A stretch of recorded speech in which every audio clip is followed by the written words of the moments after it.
Hi folks, you join me literally out in the field where in a minute I'm going to walk you through a site survey, a site assessment. But first I just want to take a moment and talk to you about what is a PEA, or a preliminary ecological assessment. Essentially, a preliminary ecological assessment is the baseline initial ecological survey that you need to support your planning application. So the reason that you need to have this initial PEA carried out is because the local planning authority has a duty of care to make sure that protected habitats and protected species like badgers, bats, certain types of protected birds, dormice, otters, up here in the Scottish Highlands, pine martens, and we'll have red squirrels in the woodland behind us, are adequately considered as part of the development process. They want to make sure that whatever you're proposing to do at site doesn't hurt protected species. So these surveys are formed of several parts. We have the desktop study. We'll go back to the office now and I'll talk you through the desktop study and lurk data, and then we'll come back to site. Okay gang, so what we're going to do first is just walk through the various different stages of the PEA.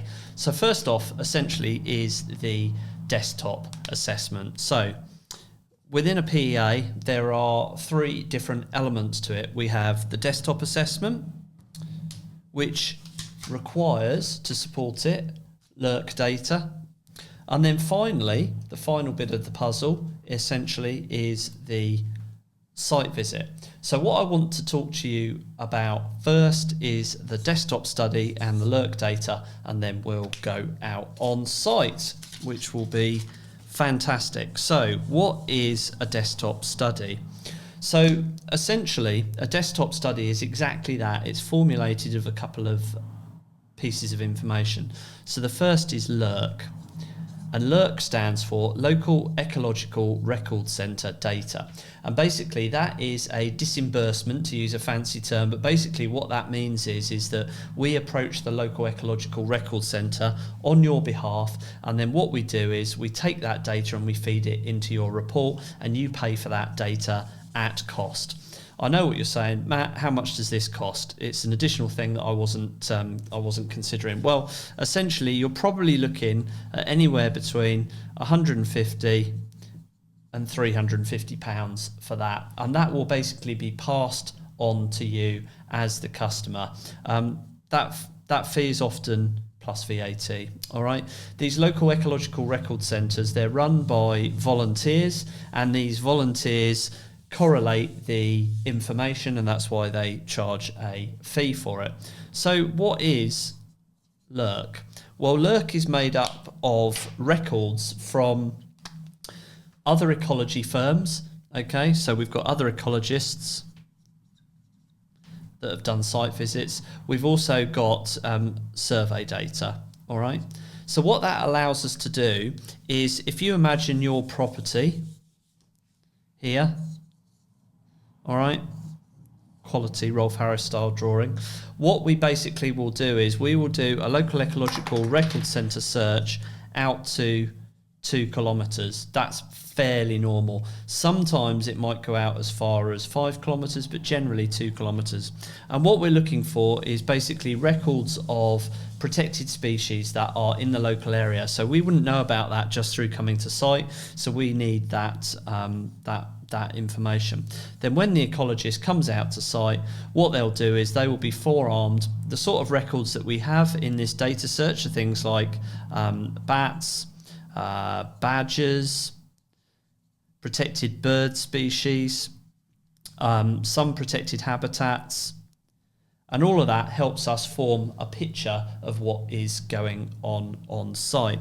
That then all feeds into the desktop study. Now, I know what you're saying, Matt, why do I have to pay for this? Well, essentially, it's best practice, and the local planning authority, or LPA, is likely not to validate your planning application unless you've got lurk data, particularly if the type of survey that you're having carried out is a preliminary bat roost assessment. So it's absolutely critical that you have lurk data to support your survey.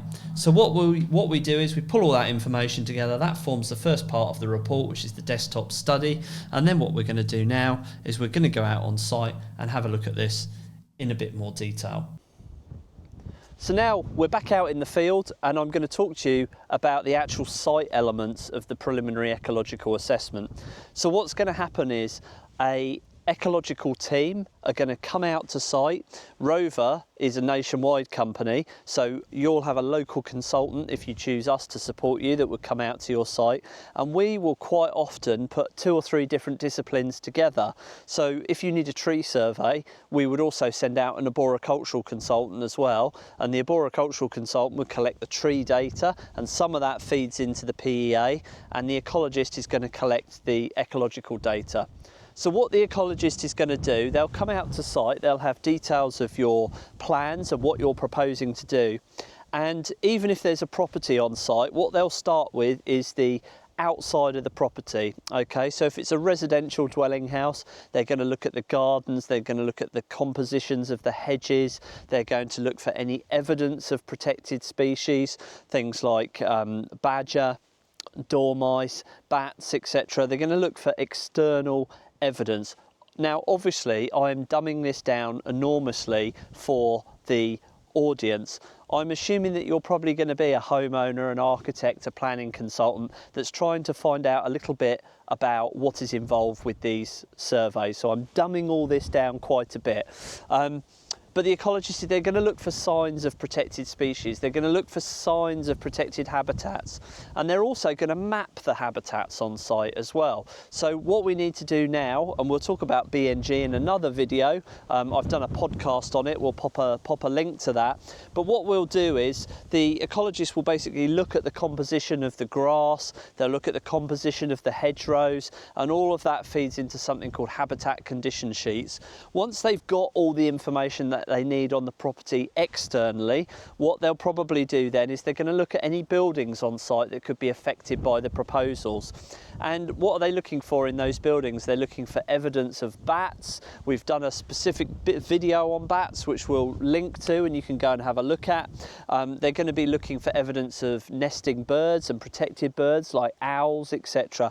And then what they're going to do is all that information is going to be correlated into your final report.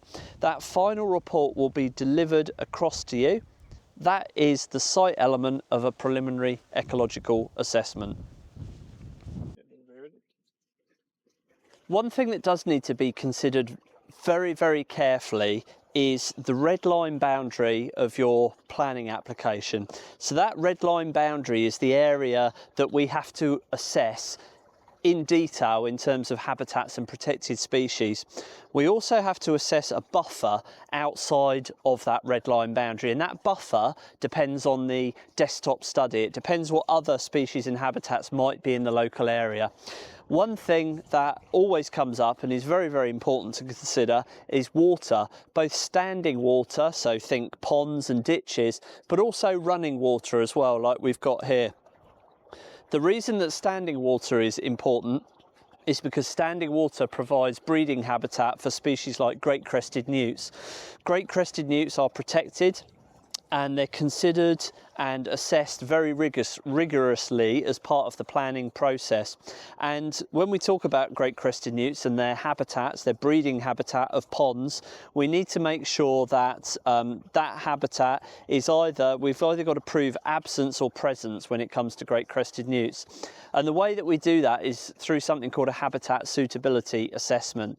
And we have to essentially assess any ponds that are within 250 metres of your property. If there's access to it, we need to get there and we need to have a look at the boundary vegetation, we need to look at shading over the water. There's lots of different things that we have to look at to see if that site is suitable for great crested newts.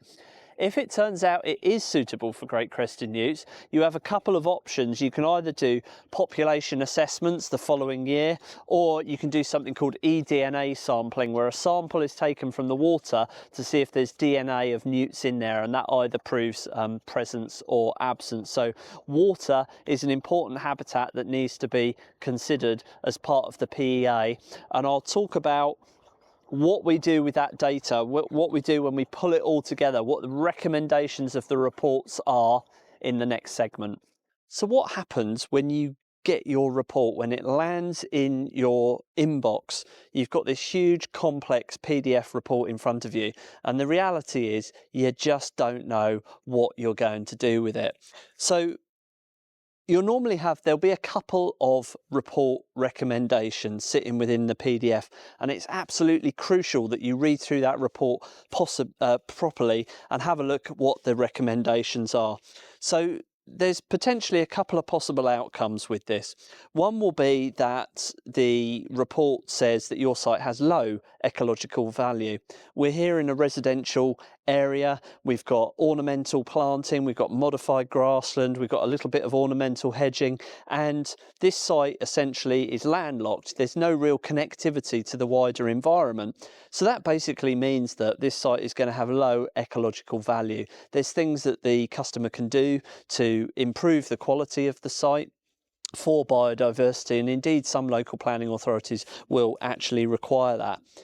But more importantly, if your site has got connectivity or there is evidence of protected species on the site, then essentially you could potentially need some additional phase 2 surveys. What are phase 2 surveys? Well, they're surveys that you might need for things for species such as bats, badgers, dormice, reptiles, birds. Your report will very clearly set out exactly what you need to do next. And there are seasonal considerations to these. So bat surveys, for instance, which we've spoken about in detail before, we'll put a link up here somewhere. Bat surveys, for instance, can only be carried out between May and September each year. So if your PEA is being carried out in the middle of the summer, then it may be that you can't have those phase 2 surveys carried out until the following year. So it's absolutely crucial that you fully understand the recommendations within your report so that you know how to take the project forwards. In conclusion, I guess it's just worth pointing out that this process is not designed to stump you, it's not designed to cause confusion.